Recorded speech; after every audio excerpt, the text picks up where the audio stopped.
Hi everybody, welcome to Vilo Sky's very last homeschooling drop-in. So sad, but so happy at the same time as well. I'm Vicky and I'm joined by my wonderful co-host Ailsa Clark.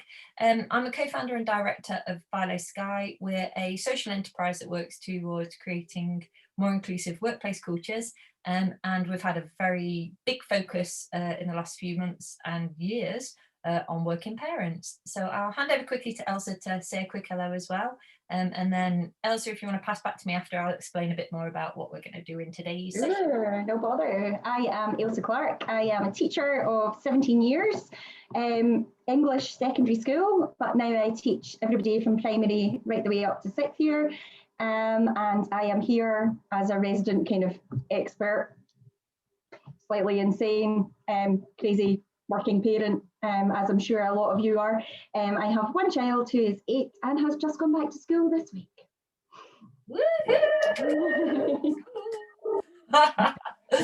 Yeah, so from my personal circumstances, I forgot to mention I've got 2 kids, an 8-year-old and a 5-year-old. So we're based in Scotland. We've had one child go back on the 22nd of February, and our next child is due to go back on Monday. So the way that we usually run these sessions, Ailsa and I will have a chat for about half an hour on today's or this week's topic of the week, which is our key learnings from homeschooling and the lessons that we hope will be taken forward. We tend to start with our wins and frustrations, so I'll pass back to Ailsa in a minute to give hers, and then we'll end with Ailsa's top tips. For anybody joining us on the live webinar, feel free to ask any questions as we go along. Otherwise, let's get cracked in and dive in. I'll start, because I'm talking, I normally hand over to you for the wins and frustrations. I'll do mine first. So definitely a win for me this week has been seeing my son smiling about going back to school and just sort of looking forward to it, because I think when Isla, my daughter, first went back, Dexter was kind of a bit smug that he was still able to stay at home, and I just was like, oh, so is he gonna have issues about then going back? Is it going to create difficulties? But what we've done, not meaning to, but because we just wanted to get him out of the house, was to get him walking to school every day, and that's been absolutely amazing. I think just to prepare him mentally for going back to school. So he's seen Isla going in and sort of got used to seeing people at school again. And I'm hoping that next week it's just going to be really easy to segue him back into school. So that's been quite a win, I think, just getting Dexter prepared for going back to school, and seeing him excited about going with his sister in particular, which is a massive win. Like, I don't know where that came from. My minute frustration, and this is just because we're in the last week, our motivation has been really, really low, and that's been mine and Dexter's. So, but my care factor is perhaps not that high, considering it is the last week and everything that's happened so far. Diplomatically put, Vicky. Yeah, it's just we've been battling against that, but we're at the tail end now, so I don't think that should matter too much. The end is in sight. Yeah. So how about you? Win for me is getting the wee one back in. More like you say, the kind of mental preparation, because he was quite anxious about going back, and several things were different. Their classroom was different and things like that, and that's a big deal to him. And so getting him in and him being in all day and doing well in school was fabulous win. The in-school time has gone better than expected. The frustration is the fallout from school.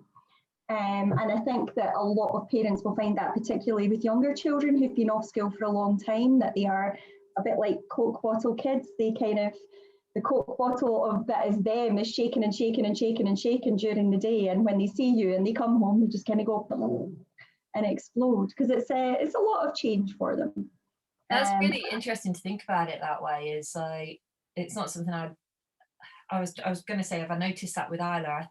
I think we've just been so thrilled that she's been going back that maybe we've not even thought about it. But when Dexter goes as well, when they both come back, maybe there's going to be that period of adjustment that we just need to pay a bit of attention to, perhaps. I'm just so excited.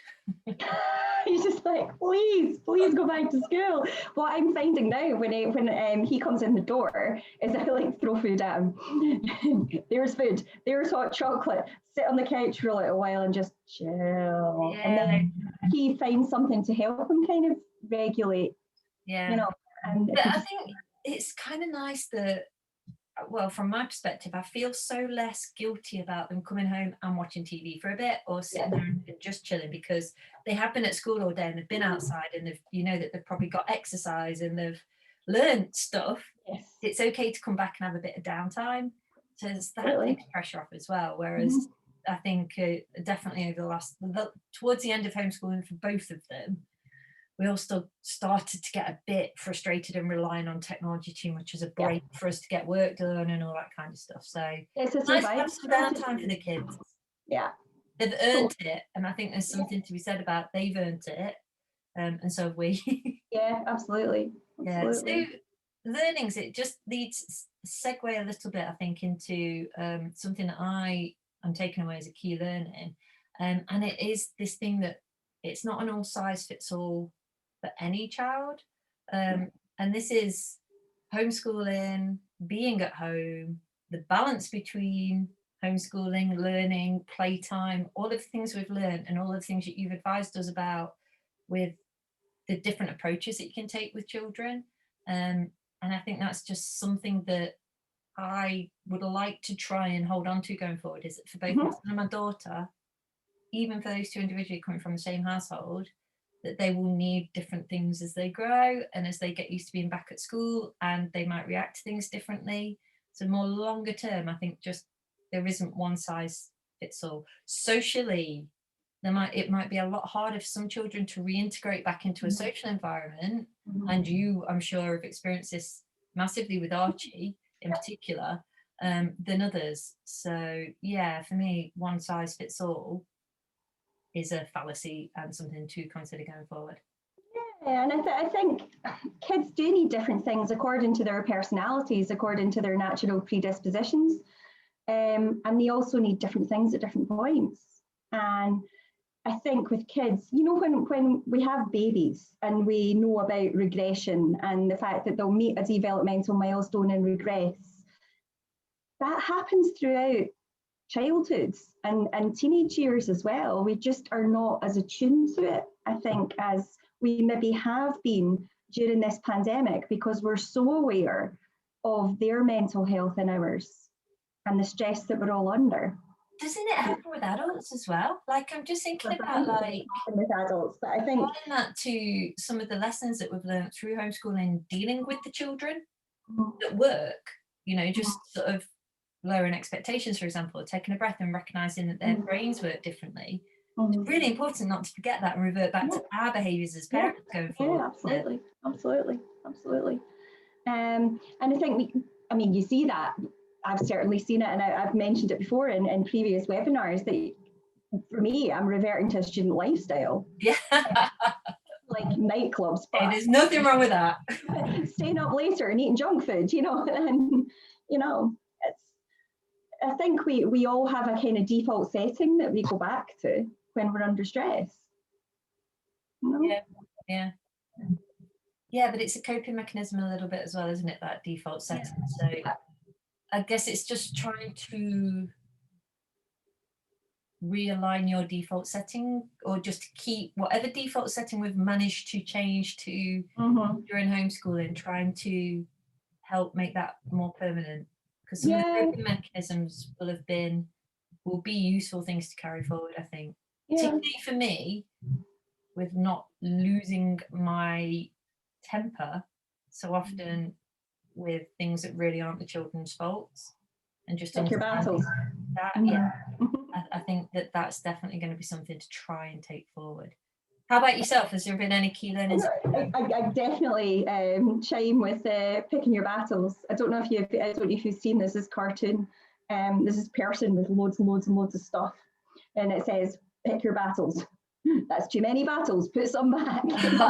You have to send that across. That is absolutely what you have to do when you're trying to work and you've got kids at home. You know, can't. I think for me, it's come to the fore for me just how important it is to have personal space, and to carve some of that time out. And when you are physically in four walls with other people, you do get that cabin fever. So if you can't get away physically, find some way of getting away mentally.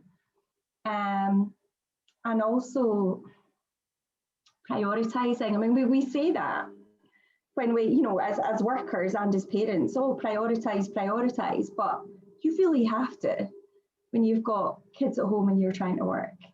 And some of the stuff's not going to get done, and sometimes good enough is good enough. I think it's forced us to be realistic. I think hopefully as a society, although probably not, it could revolutionise the way we work. I think we're going to talk next about what we hope will change and what will take place. Maybe let's pause that thought. I definitely want to come back onto that. Yeah, absolutely. But yeah, no, I've written down as well, actually, thinking about things I've learned is about that need for space. And I think also just add on to that, it's not feeling guilty about it. Like for mental health purposes, for all of us, it's important to be giving each of us equal weight with our needs in the family. And I think that that's definitely something. I must admit that going into this, I was already quite mindful of that, because I do struggle when I don't have my space. And the kids and Edwin, all of us being in the house at the same time, has totally smashed that, of course. So this has been a year-long battle of not having that space, and I really struggled with it last lockdown. So going into this lockdown, I think I really recognise that as an introvert, more of an introvert, I do need that space. So, but I think it's definitely been okay with having that space and actually baking that in and recognising its importance and prioritisation alongside everything else that you have to do in your day. So it segues into balance for me, which is another learning that I'm taking forward, and being able to separate out the different parts that form your day, which has been homeschooling, being a parent, being an employee, having a business to run, studying for me as well, and wanting some exercise space, having a relationship that they were in the house all the time, not actually having together time. So all of these bits, like having all of these bits in, need attention. And friendships, like my friendships, something that I've noticed, it's kind of hit me over the last couple of weeks, I think, is my friendships have actually been suffering quite a lot, and that makes me really sad. So I think as other things have started to ease up, we're starting to see what the impact has been. So maybe a learning going forward for me is to try not to forget that in future as well. Like be okay with the fact that sometimes some things do take priority, but if that happens, then you need to try and remember. It's be more mindful of if something has to come to the fore sometime, then you have to be mindful to address the balance. I always see it like as a piece of string that's being pulled in different directions at different times, but if you want to keep it in a nice shape, you've got to try and hold it back. Absolutely. When I do, I'm a bit of an organisational and planning nutter. It's a teaching thing, and when I have my planner, I'm going to admit this publicly, I have different colours for different areas of my life. So I've got one colour for work, and I've got one colour for exercise, and I've got one colour for socialising, and I can see visually if there's a nice balance or not. Guess what? There's not been. And it's been friendships, it's been socialising. It's only so much socialising you can do in Zoom. Totally. Zoom's been a tool that's seen us through. I don't think it's a solution for those human contact points that we've all probably been really missing. And I think just to apply that to the children as well, I always try and remember the children now, and I think that's definitely been something, a learning of last year, is that anything that we talk about as adults, mental health, separation of home and work, all of these things apply just as much for children. Kids, exactly the same.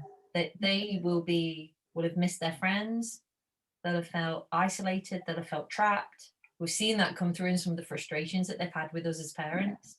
And we'll continue to have probably. It's going to be fresh for quite a while, this experience, isn't it? I think so, yeah. And we may go back into it like we're not at the end of it yet. Hope not.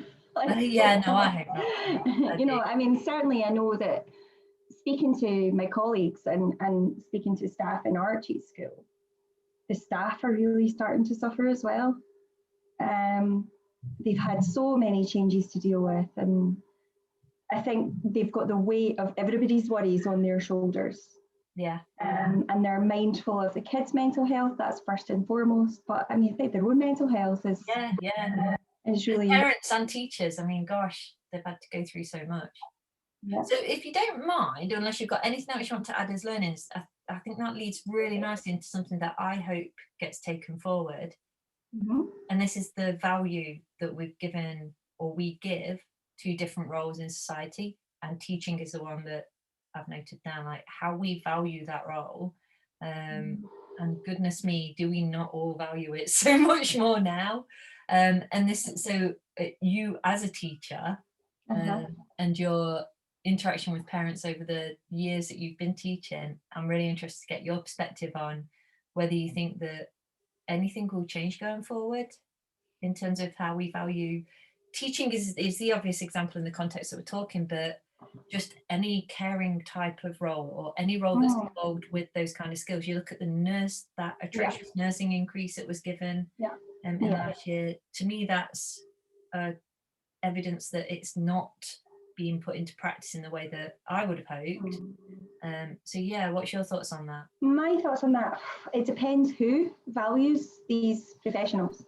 And it depends who you're talking about. If we're talking teachers and parents, then I think that parents do value teachers generally, always have done, and hopefully will continue to do so. I think that the media quite often finds a convenient scapegoat in teachers for everything. And it's very interesting in this pandemic that NHS staff rightly have been applauded, quite literally applauded every week. They're frontline, they were risking their lives, they still are, although the rates are falling now. And the conditions were pretty horrendous for them, particularly in areas where COVID was really prevalent. But there's always media spin. So it suited media spin and governmental spin to laud them as heroes. And they were saying, we're not heroes, we're people who are going to do our job. But instead of calling us heroes and clapping for us, actually give us a decent pay rise and give us PPE, proper PPE. Whereas teachers, inevitably in the press, are lazy so-and-sos that sit on their bums, that get a huge holiday per year and have been doing nothing when the schools have been closed. It's pretty interesting that you see that, and I can imagine that you would pick up on that as a teacher yourself, because it's not something I've picked up on in the media. But like, is that just because I haven't it must be because I just haven't recognised it. So that's fascinating. And of course, I've seen what's been said about the NHS, and as you say, rightly so, they've been amazing. But so have teachers throughout this whole thing. The adjustment that has had to be made whilst dealing with their own families and children as well. Yeah, I mean, they are betwixt and between. So at the moment, I mean, we have primary age children, they're going back full time or have gone back full time. I'm a secondary teacher. The secondary kids are not going back full time. There's maybe a third of your class in at any one time, and that makes horrendously complicated timetables that vary from school to school on a 2 or 3 week rotational basis when kids are in at max like 2 days a week. And what a lot of secondary staff, management and guidance teachers are finding at the moment is they are fielding loads and loads and loads of complaints because, and you can understand it from a parent's point of view, it might be that one kid is in one day and another is in another. And that doesn't work for the family. But teachers are quite often the people in the middle between the policymakers and the parents. And they're kind of, you know, they're damned if they do and damned if they don't. So I think it's more straightforward with the likes of nurses or doctors because they are doing something good in saving lives. But teachers are trying to do the best they can, and a lot of the time they don't have the autonomy that they would like and can't do what they would like, but it's not good enough. Well, I really hope that with critical mass almost, you know, the experience that we've all been through collectively as parents, and how grateful I'm sure that most of us feel that the schools are returning, that it changes parents' minds and hearts about like just recognizing even more that value that the teachers do bring, and that therefore creates that societal change, if you know what I mean. Yeah. I get that what you're saying is one of the frustrations I think we have in society is that maybe that's not what needed to change. Actually, it is government and more local authority support for teachers, and actually redirecting resources and not cutting budgets and not doing all that kind of stuff. And I know that with teachers, particularly in high schools, there's been a real feeling that they've been thrown under the bus. Yeah. In terms of having to teach kids that are 16, 17, 18, and when the prevalence rates were really high, and they could wear face masks, but nobody had to wear face masks. You can force them to wear face masks in small classrooms. You know, yeah, it's. I think it will take the teaching profession quite a long time before they kind of recover from that. Yeah. But I know that parents individually are really supportive of teachers usually, and very grateful for them doing what they have been doing. Sure. I wanted to be a teacher having a whinge, but no, it's not. I think it's like the way we value different roles in society is all out of whack as far as I'm concerned. So I think it's a valid complaint to have, and one that needs to be addressed. Because I'm going to move on to something else that's, as you know, for me, and I know it's important to you as well, it's a gender disproportionate impact for women that this has had. And this crosses over with teachers, particularly primary school teachers that are most occupied by women. So when you look at the way that we remunerate and we cut budgets and stuff, it's for roles like that, and for not increasing salaries in those roles, it's disproportionately affecting women.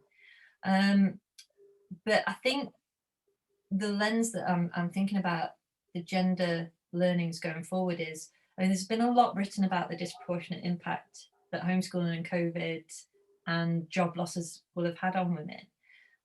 Really specifically with homeschooling and parenting, and the fact that we've all been able to work from home to deal with lockdown and homeschooling, I think something I'm really keen that we don't do going forward is just welcome people back to the office and forget that there's still women who will be left at home, and that there's still like that need to work more remotely, and how it's been reflected as being great for lots of people, but we don't revert back to presenteeism and asking people. Did you see the head of Goldman Sachs who has said we are going to be reversing this aberration which is working from home?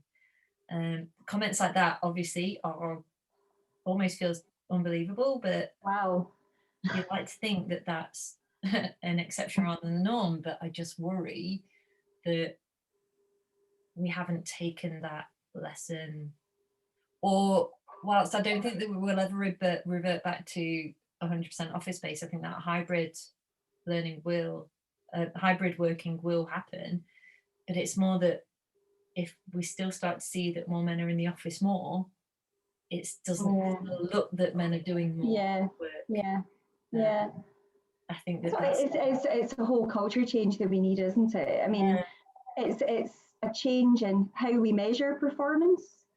Do you measure performance by being in the office, or do you measure performance on what you get done and the standard you get it done to? No, but that's you can sit in an office for 8 hours and do hee-haw, you know. That's that unconscious performance measurement, isn't it? Like it's perhaps not as tangible. It's you recognize people who are more present, And that comes from if somebody's presented to you and they therefore you know them, you're a lot more likely to think about them well than you are a manager or somebody in your team saying this person's really good. Unless you've seen it yourself, you won't believe it. Yeah. So yeah, that's really important about changing the way that we measure performance. So I hope that gets taken forward. The one last thing that I had, and I'm keeping half an eye on time, as we always tend to run out of time during these. It's a work thing again, but it's recognizing parents, recognizing that parents, and this is across gender, have children. You know, we don't just, the children don't disappear when we go to work. So it's been great, like being honest about the children being there when I've been on any work calls. We've been interrupted during our webinars, and I know that is not seen as not being professional now. So that has changed, and that is great. And I feel more confident that will stay. But and also the whole thing about you being a parent or us being parents, people being parents, is that it doesn't mean that you're a less effective worker because you have to manage your time. You're quite often a more effective one. Yeah. But I think that goes back to that point about you might work less physical hours, but you're probably doing way more. So how do you reflect that in your performance measures? But yeah, I've felt very comfortable, more so than I ever have before, saying I've got to leave to go and get the kids from school, or sorry, I can't do this or go on video because I'm making the kids dinner at the same time, so I'll put myself on mute for most of it as well. That's been great, and that's definitely something I hope has changed for lots of people. Good stuff. And if more people do it, then hopefully there'll be a societal change. Totally. Any key learnings that we've missed that you had on your list, or things that you hope? I think you've pretty much covered them. Certainly, I think that I am doing 3 different jobs at the moment, all remotely. So I think there's huge flexibility and potential to work from home. That's great. Do you think you would have got those jobs had you, like, pre-COVID? Do you think the opportunity would have been there? No, not to work remotely, I don't think. That's great then. I think that is definitely something that's going to help, particularly for female talent, which you absolutely are. To be able to contribute like we do on a broader scale, I think will be amazing. And if we can take that learning going forward, surely that can only bring lots of benefits. It'll be really good. Cool. Well, shall we finish with your final 3 top tips? My final 3 top tips. So we're not homeschooling anymore, so they're going to be slightly different, I think, this week. And number 1 is a top tip for parents, and that is, I took some time off this week because I thought I'm going to be exhausted. You know, when you get to the end of something really arduous and you can relax a bit and you suddenly realize how knackered you are. So when the kids go back, don't go into things at 100 miles an hour. If you can take some time just to regroup, do that. Top tip for parents, I would say. This week's been really valuable for me. Secondly, I would say give the kids downtime when they come home from school instead of saying homework, because it's a big adjustment for them as well. Big adjustment for them too. And my 3rd top tip, I guess, would be reconnect with your friends, reconnect with your other half, get some joy back into things.